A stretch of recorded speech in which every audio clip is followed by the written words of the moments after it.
Glória a Deus. Boa noite, irmãos. Graça e a paz do Senhor Jesus seja com todos, amém? Abra sua Bíblia na epístola de 1 Pedro. Carta de 1 Pedro, capítulo 2. Vamos ler do verso 1 até o verso 8. É um finalzinho da Bíblia. Depois de Tiago.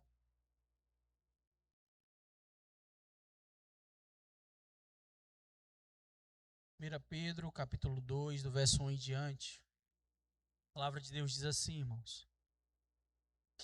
Portanto, abandonem, despojem-se de toda maldade, todo engano, hipocrisia e inveja, bem como todo tipo de maledicência.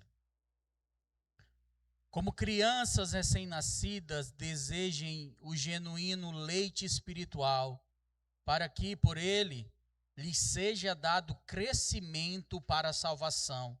Se é que você já tem a experiência de que o Senhor é bondoso, chegando-se a ele, a pedra que vive rejeitada, sim, pelos homens, mas para com Deus eleita e preciosa.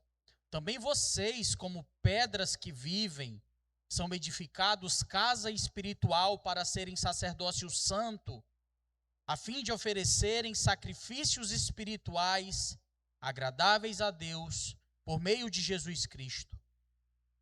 Por isso está na Escritura: eis que ponho em Sião uma pedra angular, eleita e preciosa, e quem nela crer não será envergonhado. Portanto, para vocês, os que creem, esta pedra é preciosa, mas para os descrentes, a pedra que os construtores rejeitaram, essa veio a ser a pedra angular, e pedra de tropeço e rocha de ofensas. São estes os que tropeçam na palavra, sendo desobedientes para o que também foram destinados. Vamos orar. Senhor, te louvamos por essa noite. Muito obrigado, Pai, por estarmos aqui nesse primeiro dia do mês de março. Que o Senhor fale ao nosso coração com a tua palavra e que ela produza vida dentro de nós, nas fissuras que há na nossa vida, que essa palavra germine e produza raízes, Pai, que nos façam dar frutos para a glória de Deus Pai, em nome de Jesus. Amém, irmãos? Irmãos, esse texto do apóstolo Pedro fala sobre a relação da igreja, do crescimento espiritual da igreja, daquilo que a igreja ela precisa pensar, ela precisa continuar, baseado na santidade da vida. Sabemos que a vida cristã é uma vida cheia de desafios e uma vida cheia de altos e baixos, mas o que eu sei e o que esse texto revela, que o apóstolo Pedro ele nos ensina, é que a vida cristã é uma vida de crescimento. É uma vida que eu e você precisamos entender que Jesus nos chama, Jesus nos alcança para que nós cresçamos nele, para que nós tenhamos um avançar, um melhorar, um alcançar aquilo que ele nos propôs. E diante disso nós entendemos que através da santidade é o melhor e o principal caminho que nós encontramos o crescimento espiritual. E quando nós olhamos para a realidade da igreja de hoje, infelizmente, por sermos um país de 84% do povo que se diz cristão, por sermos um país onde a maioria professa a fé, seja evangélica ou seja católica, mas de uma maneira geral cristãos, nós vemos tantas coisas endêmicas como corrupção, como violência, que se dizem que são estruturais nesse país, que a sua totalidade, segundo o IBGE, é cristã. Irmãos, eu procuro, olhando para a minha vida em primeiro lugar, sobre esse crescimento que Jesus requer de nós. esse crescimento não para ser maior que você, ou que você seja maior do que eu, mas o crescimento para que estejamos mais perto de Cristo. Um crescimento espiritual. Às vezes olhamos e sofremos porque esse crescimento ele precisa gerar testemunho. E esse testemunho muitas vezes ele é ausente. O testemunho transformador, aquela pessoa que se transformou porque Cristo o alcançou. Muitas igrejas repletas de cristãos que muitas vezes, irmãos, trocam a maturidade espiritual por verdadeiras brincadeiras de criança. Por não chamar infantilismo gospel, onde pessoas precisam ter o seu ego afagado, a sua cabeça acariciada, porque eu preciso disso para que eu possa ter aquilo que eu busquei dentro de um templo religioso. E pessoas totalmente mimadas, infantis, que não crescem, que não buscam maturidade na fé, que vivem brigando entre si como verdadeiras crianças, independente da idade. O meu filho mais velho tem 14, fez ontem, e a mais nova tem 6, e os dois brigam. E os dois brigam e é impressionante. Independente se eu tenho tantos anos de crente ou não, porque muitas vezes somos crianças. E no sentido, irmãos, dessa introdução, eu quero que a gente reflita. Independente de anos de profissão de fé, muitas vezes as imagens que vemos nas igrejas são de enfermidades, de dores que não cicatrizam. Ai, meu Deus, naquela época o pastor falou assim e me magoou. O irmão falou assado e me magoou. Irmãos, e vivemos, entramos ano e saímos ano e vemos a realidade da igreja como um todo. E eu falo isso de maneira geral, irmãos, enquanto país, enquanto nação. E olhando para mim também, que muitas vezes, há uns tempos atrás, era muito assim. Me preocupava demais com o que o pastor achava ou não de mim, ou que falava ou não de mim. Graças a Deus o Espírito Santo me curou. Irmão, chega um momento que Pedro, nesse contexto, ele escreve para as igrejas perseguidas na época, como da Galácia, Capadócia, da Bitínia, da Ásia, de maneira geral, estabelecendo uma ordem clara no verso 1 que lemos. Ele diz, portanto, abandonem. Algumas versões de vocês devem ter despojem-se, né? Tirem, deixem. No verso 1 aqui que nós lemos na versão NAA, que é a mesma que eu leio, abandonem toda maldade. O primeiro passo, irmãos, para seguir um crescimento espiritual saudável é a gente abandonar, extinguir as práticas pecaminosas. O texto bíblico, nesse caso, não diz, irmãos, para nós lutarmos, muito embora o apóstolo Paulo fale muito sobre luta contra a carne e contra o espírito, mas o Pedro aqui, ele está dizendo abandonem, despojem-se, tirem, lancem fora. Ele está dizendo que é uma decisão, irmãos, é uma ordem ativa para eu e você nos livrarmos e não só lutarmos. Eu preciso me livrar dessas práticas. Isso é uma ação, isso requer uma responsabilidade sobre mim. É uma decisão ativa de exterminar o que me impede de crescer. Irmãos, isso, muitas vezes, né? Quando somos, eu não estou falando da nossa igreja, estou falando de maneira geral. Muitas vezes, quando somos infantilizados, nós esperamos que esse abandono dessas práticas, elas sejam de maneira, quero dizer, lúdica e pedagógica, mas às vezes não é. Às vezes eu preciso olhar para dentro de mim, tomar uma atitude, uma decisão de exterminar o que me impede de crescer. E assim como Paulo diz em Romanos capítulo 13, versículo 12, deixemos as obras das trevas e revistamo-nos das armas da luz. O apóstolo Paulo também fala no livro de Efésios capítulo 4, verso 22, de nos despojássemos do velho homem, da velha natureza. Por isso eu estou convencido que o primeiro passo para nós crescermos espiritualmente, para alcançarmos uma maturidade diante de Cristo e diante da igreja, é nós abandonarmos tudo que nos impede de crescer. Irmãos, vocês já me conhecem, eu não sou de falar lista, mas o Pedro falou. Então a gente vai ter que ler a lista dele, amém? É só 4 coisas. Ele falou a lista. Vamos lá, no verso 2, no verso 1 ainda, ele diz: abandonem toda maldade. É a primeira da lista de Pedro. Irmãos, a maldade. E ele está falando para a igreja, viu?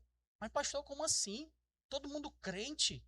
Tem gente que é mal. Irmãos, é a humanidade, né? Nós não deixamos de ser seres humanos. E ele dá essa orientação à maldade. Abandone o desejo interno de abandone esse desejo diabólico de muitas vezes a gente querer o mal do irmão. É o primeiro item da lista que Pedro fala. O segundo item da lista, aqui na minha versão, ele fala da hipocrisia. Abandone aquela falsidade, aquela coisa que muitas vezes você fala para você orienta mas vive exatamente o oposto daquilo que você falou. Abandone isso. Não seja aquela pessoa que tem aquela fala de uma forma, mas vive de outra forma. E ele fala e ele continua. O terceiro item, ele diz, depois da hipocrisia, na minha versão, ele fala da inveja. Abandone a inveja. É mais um item que ele pede para nos despojarmos. Irmãos, a inveja é aquele ciúme maldoso. O irmão compra um carro novo e já dá um negócio assim no coração. Meu Deus, como é que o irmão consegue trocar de carro? Sabe, irmãos? Aquele negócio que muitas vezes formiga na nossa cabeça, na nossa coração. Abandone e fale: Senhor, em nome de Jesus, tira isso dentro de mim. Tira essa inveja de dentro de mim. Tira esse ciúme que entristece o teu coração. Porque o irmão ganhou, porque o irmão foi vitorioso, porque o irmão, que eu me alegre com os que se alegram, amém, irmãos? Que eu possa me alegrar, que eu possa chorar com os que choram, que eu possa me alegrar com os que se alegram. Tira de dentro de mim isso, essa inveja. Irmãos, e tem alguns estudiosos, né, que falam que não há teste melhor para o caráter de uma pessoa do que sua reação diante do sucesso de uma pessoa amiga. Nós precisamos nos alegrar juntos com todos que se alegram. E por último, o item da lista de Pedro, ele fala da maledicência. O que é maledicência? Destruir o bom nome de alguém com difamações, falsas acusações e intrigas. Eita, Jeová. Irmãos, esses crentes que vivem falando da pessoa, mentindo, difamando. Esses crentes que se dizem crentes que acabam e caminham por um caminho tortuoso de destruir a reputação de irmãos em Cristo Jesus, porque o céu é um só, independente da igreja que você congrega. Os que estão me ouvindo em casa ou pela internet. A maledicência, irmãos, muitas vezes ela é algo sutil, porque às vezes você vai chegar, não, olha, você não vai conversar com fulano e o ciclano. Porque a Bíblia diz, se você vê o irmão pecando, você chega até o irmão. E você fala: irmão, você está pelo caminho errado. Você não vai tocar para o outro do irmão, um argumento que eu vou orar pelo irmão, por isso que eu... Não, você chega até ele e você fala para ele. E se o seu irmão se arrepender, você ganhou o seu irmão.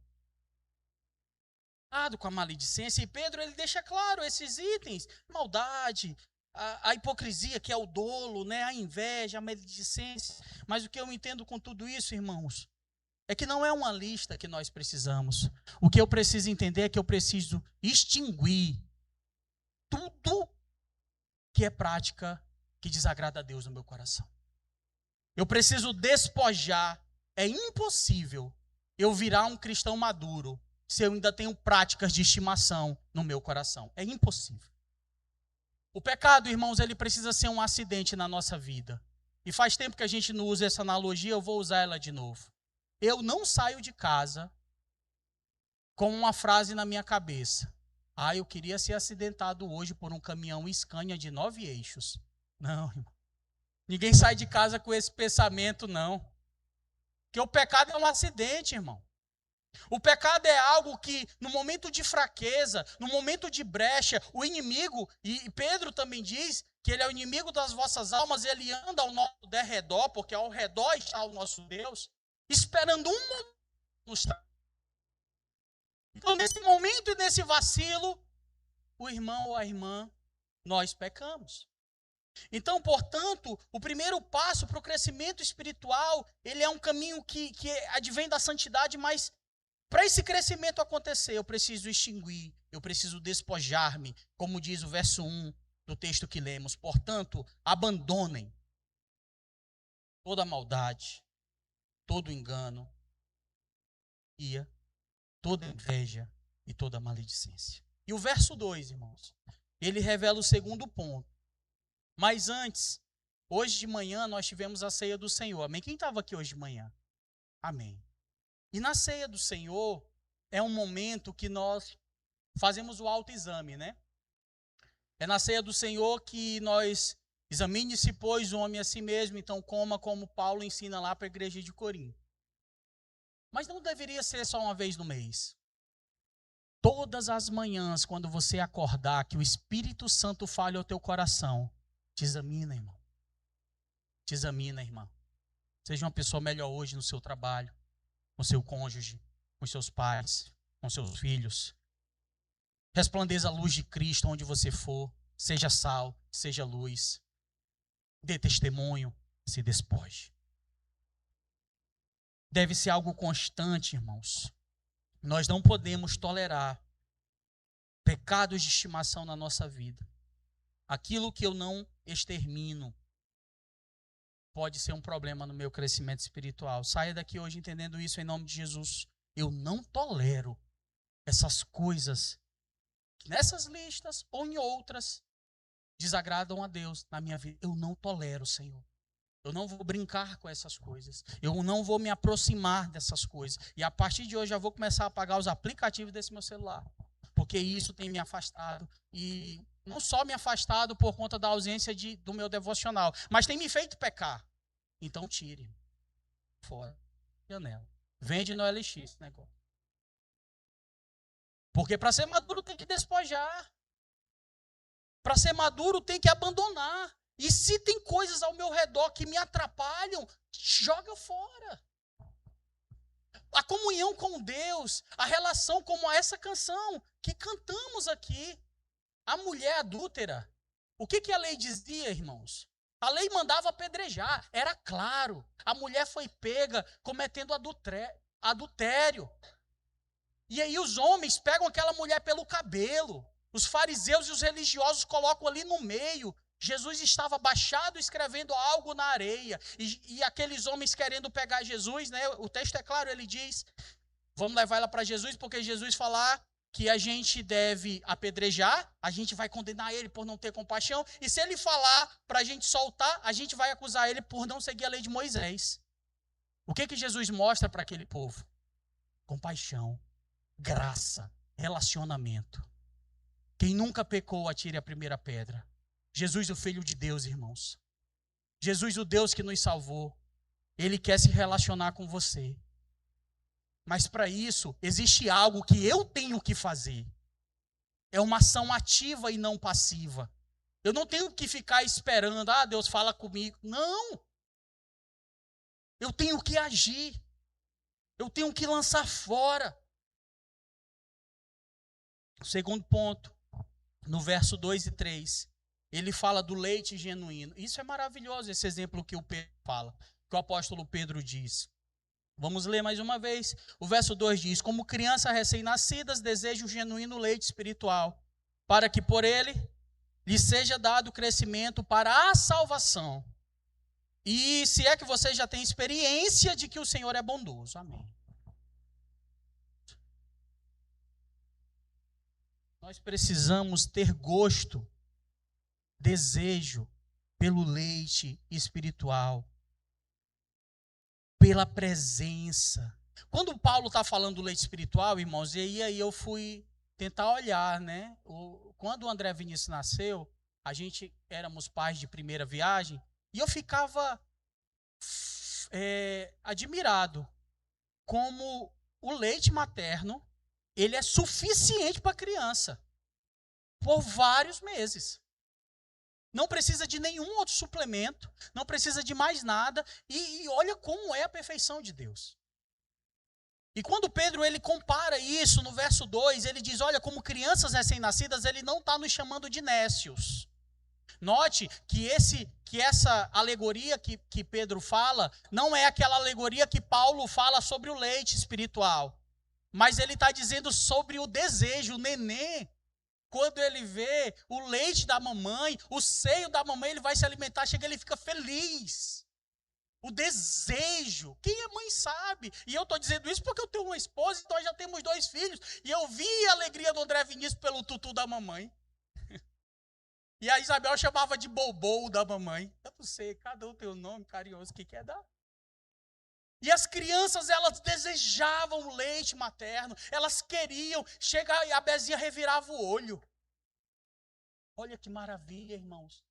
Assim como a coça, e me faz o texto lembrar dos Salmos, que fala assim como a coça anseia pelas águas. É algo, irmãos, que é muito profundo.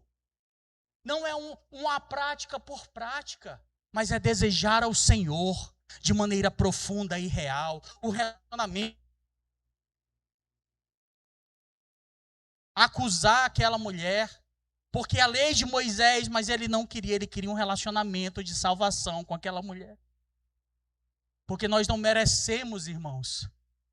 E o exemplo desse texto com a canção que nós cantamos é o exemplo mais precioso da graça de Deus. Aquela mulher merecia as pedradas que já estavam na mão daqueles homens. Mas Jesus falou, não é com pedras que eu quero construir o meu relacionamento com a igreja. É com graça e misericórdia. Mas eu preciso desejá-lo. Eu preciso desejá-lo, eu preciso ter o gosto espiritual pelo Senhor Jesus. Eu preciso entender que quando eu tenho ele, se o neném deixar de mamar esse leite, ele vai adoecer. E quando eu tenho ele, eu sempre vou estar bem, eu vou estar saudável. Salmo capítulo 34, versículo 8, o salmista diz, provai e vede que o Senhor é bom.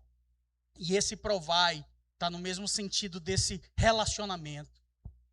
Irmãos, é maravilhoso quem se relaciona com Jesus ou quem já teve uma experiência profunda com Jesus, você ouvir ele falar ou ela falar. Porque quando você prova, quando você se relaciona,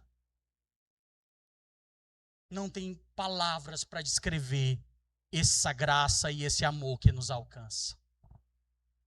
Provai e vede que o Senhor é bom. Nós somos convidados, irmãos, a nos relacionarmos com Cristo. Nós somos convidados. E o segredo do crescimento espiritual, escute isso em nome de Jesus. Além de nos despojarmos, é ter gosto espiritual, desejo por ele, mas como, irmãos?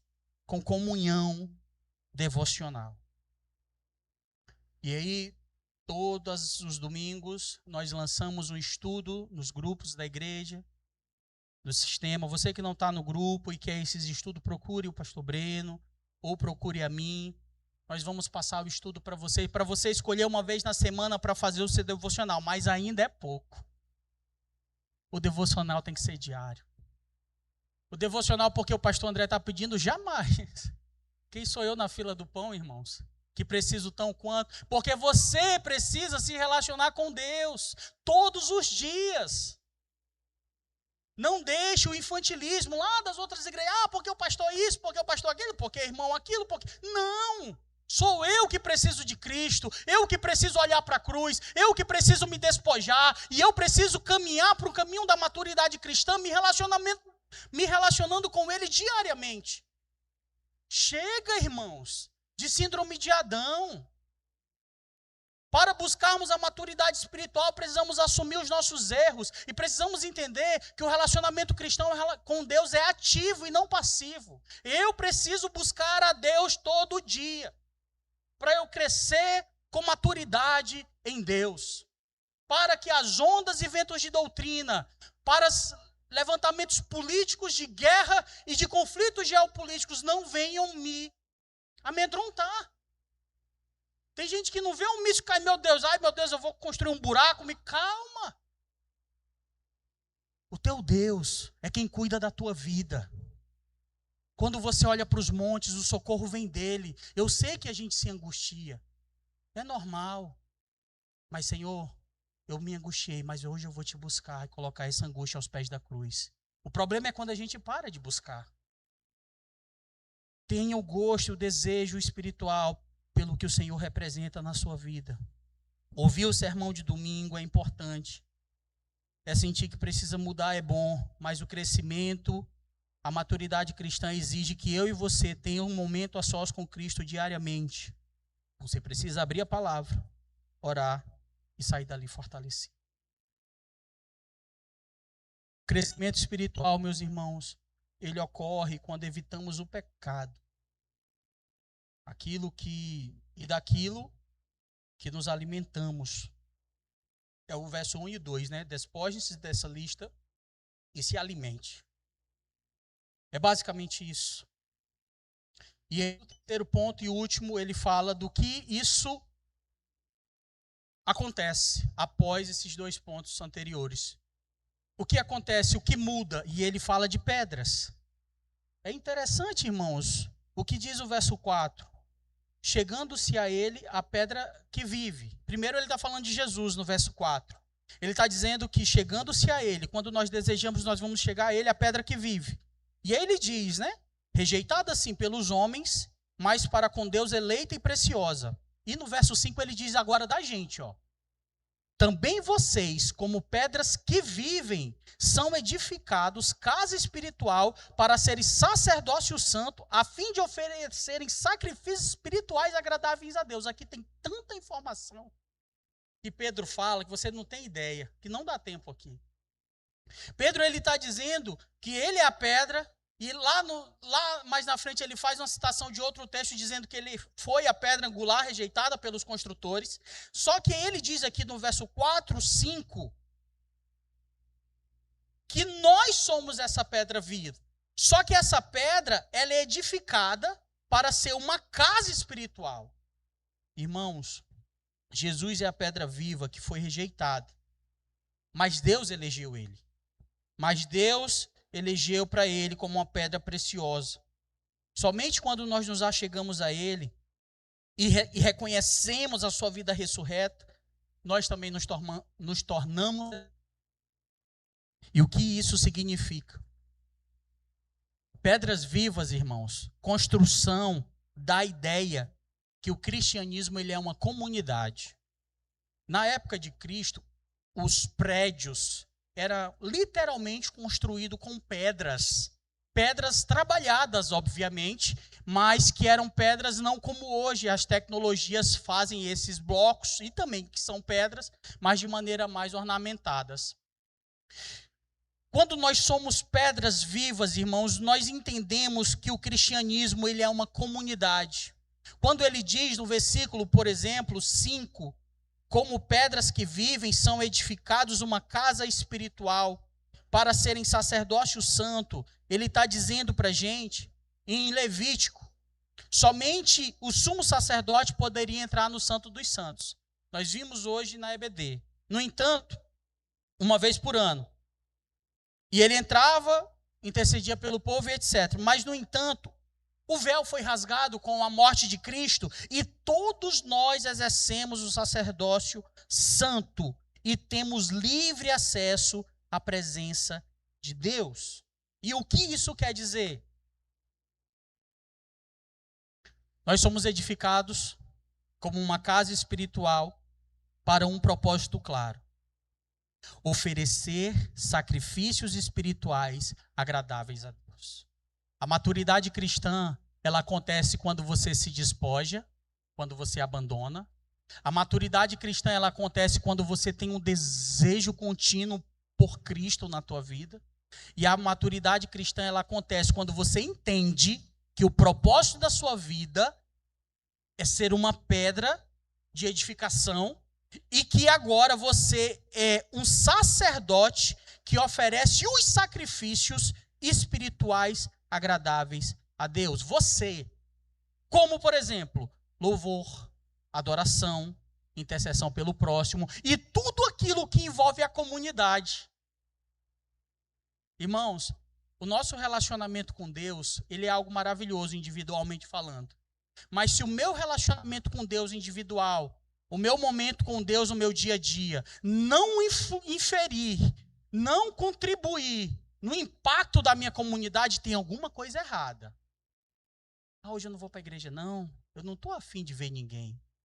Tá, calma aí, irmãos. Ah, não, já orei em casa. Não, não orou. Eu posso estar ruim, eu posso estar mal, mas se eu estou me relacionando com Deus, é indiretamente ligado e proporcional a eu me relacionar com os irmãos, para eu louvar ao Senhor, para eu adorar ao Senhor, para eu orar pelo próximo como uma pedra viva, que é construída com várias outras. Não existe uma pedra viva que vive isolada. Isolamento não constrói nada. O cristianismo precisa ser vivido em comunidade. E isso é maturidade cristã. E eu pergunto para os irmãos, você tem exercido o seu sacerdócio santo, oferecendo o sacrifício vivo? Ou tem sido apenas um espectador na casa de Deus? O que lemos, irmãos, tudo, eu concluo aplicando o seguinte. O texto que lemos exige uma decisão, uma ação. Um caminho. Duas direções. Primeiro, se despojar e se alimentar. Não há crescimento passivo. Não há crescimento que eu fico parado. Eu tenho que agir. Não se acomode, irmãos. Ah, pastor, eu já tenho 20, 30 anos de igreja. Todos os dias nós precisamos de Deus. Todos os dias precisamos buscá-lo como um bebê busca o leite materno. Amém, irmãos? O texto diz que nós somos sacerdotes para oferecer sacrifícios agradáveis a Deus, no verso 5. E como a gente pode aplicar isso na igreja? Temos atividades com crianças na igreja. Está tendo uma salinha aqui. Era para ter duas, não temos duas, porque falta pessoas na escala para cuidar das crianças. E o cuidar não é só tirar eles do culto, tem um culto lá que as irmãs e os irmãos fazem para as crianças, voltado para as crianças. Como aplicar o sacerdócio real na igreja como pedra viva. Temos turmas na EBD que estão sem professores. Como, de várias idades, como aplicar o sacerdócio do Senhor, oferecendo sacrifício vivo, santo, a Ele na comunidade. Temos atividades com jovens. Precisamos de pessoa para ajudar na escala. Precisamos de alguém para cuidar do patrimônio da igreja e fazer o inventário lançando tudo no sistema. Precisamos de alguém para assumir as mídias da igreja. Tudo isso é porque nós servimos uns aos outros. É porque isso é o que nos faz ser maduros. E é isso, se despojar, buscá-lo e servir. É basicamente isso. Não é fácil. Porque o primeiro desafio é nos despojar e essa é a parte que mais dói. Mas o Espírito Santo, a graça do Senhor nos ajuda. Quando está todo mundo para nos apedrejar, como a mulher da canção e da Bíblia, Jesus diz, vem, eu quero me relacionar contigo. Não vou jogar pedra, mas eu quero te amar e que esse amor e essa graça transforme a sua vida. Vá e não peques mais. E esse é o desafio, irmãos. Não deixe os líderes dessa igreja sozinhos. Exerça o sacerdócio. Não apenas orar de longe, vá lá. Se você tem o dom da música, vá lá. Se você sabe lidar com criança, vá lá. O que você fazer, o que fecha a tua maturidade, é servir ao Senhor na comunidade local. É impossível ser um cristão maduro sem servir ao Senhor, naqueles que são os nossos iguais. Porque assim como eu trato o meu irmão que está do meu lado servindo, como Jesus ensinou a servir, servindo os discípulos, é um reflexo direto de como eu me relaciono com Deus. Vamos ficar de pé, se você puder. Vamos orar nesse momento, agradecer ao Senhor por essa noite e pedir ao Senhor que livre do infantilismo, de doenças, de fofoca, de hipocrisia, de maldade, e pedir que o Senhor, que a gente possa nos alimentar dele todos os dias e que a gente possa nos tornar uma comunidade de pedras vivas que servem uns aos outros. Isso é a busca para a maturidade cristã. Feche os teus olhos aí no teu lugar. Fala ao Senhor, Senhor, me ajuda. Me ajuda, Senhor. Me ajuda a me despojar de mim mesmo. Me ajuda, Senhor, a abandonar tudo que eu sou. Me ajuda. Hoje o Senhor me chama como um sacerdote, como alguém que tem livre acesso ao Pai. O Senhor me chama como uma pedra. Há uma construção dentro de mim, Senhor. Há uma construção para que eu possa entregar o meu melhor. Essa construção não vai acabar. Vai ter dias que nós vamos estar ruins. Vai ter dias que nós não vamos querer. Mas que o leite materno, o desejo pela tua presença, supere todos os dias maus na nossa vida. Que o desejo por estar diante de ti, Senhor, que o desejo por eu te buscar, Pai, meu Deus, vão falar da gente, vão nos difamar, Pai, a gente vai ficar triste, mas Deus, dos homens a gente não tem que esperar muita coisa não, mas de ti, Senhor, nós queremos estar contigo, Jesus. Coloca fé no nosso coração, pois sabemos que nosso relacionamento contigo é suficiente orar em casa e ler a Bíblia. É o início, Pai, que eu preciso ter todos os dias. Eu não posso, meu Deus, querer ser um crente maduro se eu não tenho isso. E que isso reflita na comunidade local. Que haja um reflexo na comunidade local do servir uns aos outros. Meu Deus, me ajuda a servir mais, Pai. Nos ajuda a servir uns aos outros em amor, com alegria. Nos ajuda, meu Deus, não considerarmos os outros superiores a nós mesmos, mas nos servir. Nos ajuda a nos ajudarmos, Pai. Oh Deus, coloca em nós um coração de doador, Pai. Porque tudo isso é para a glória de Deus. Coloca em nós o desejo de servir, de nos entregarmos a Ti. Oh Deus, não orar de longe ou apontar de longe, mas realmente nos envolvermos, Pai. Tem tantas almas que precisam ouvir de Ti. Tem tantas coisas que precisam acontecer. Usa a nossa vida, Pai. Mas que isso seja uma voz ativa minha. Que eu possa ir e me despojar. Que eu possa ir e Te buscar. Que eu possa abandonar. E que eu possa servir. Traz maturidade no nosso coração, no meu coração. Que o Espírito Santo nos ajude durante esse mês de março, durante essa semana que se inicia. Nós Te entregamos a nossa vida. Muito obrigado, Pai, pela oportunidade de ouvir a Tua palavra. Obrigado, Espírito Santo, porque Tu és maravilhoso. É Tu que fala conosco, Pai. Que a Tua palavra não volte vazia, mas que ela produza frutos. Nós Te louvamos, Pai, e nós Te agradecemos. Vem com a Tua graça, Pai. O Senhor não vai nos julgar se a gente vir só com os pecados para Te oferecer. O Senhor vai nos perdoar e o Senhor vai mudar a nossa trajetória. Faz isso na nossa vida, na minha vida, todos os dias. Guarda a Tua igreja e guarda essa palavra no nosso coração, em nome de Jesus. Amém. Amém, meu irmão. Guarda no teu coração, em nome de Jesus.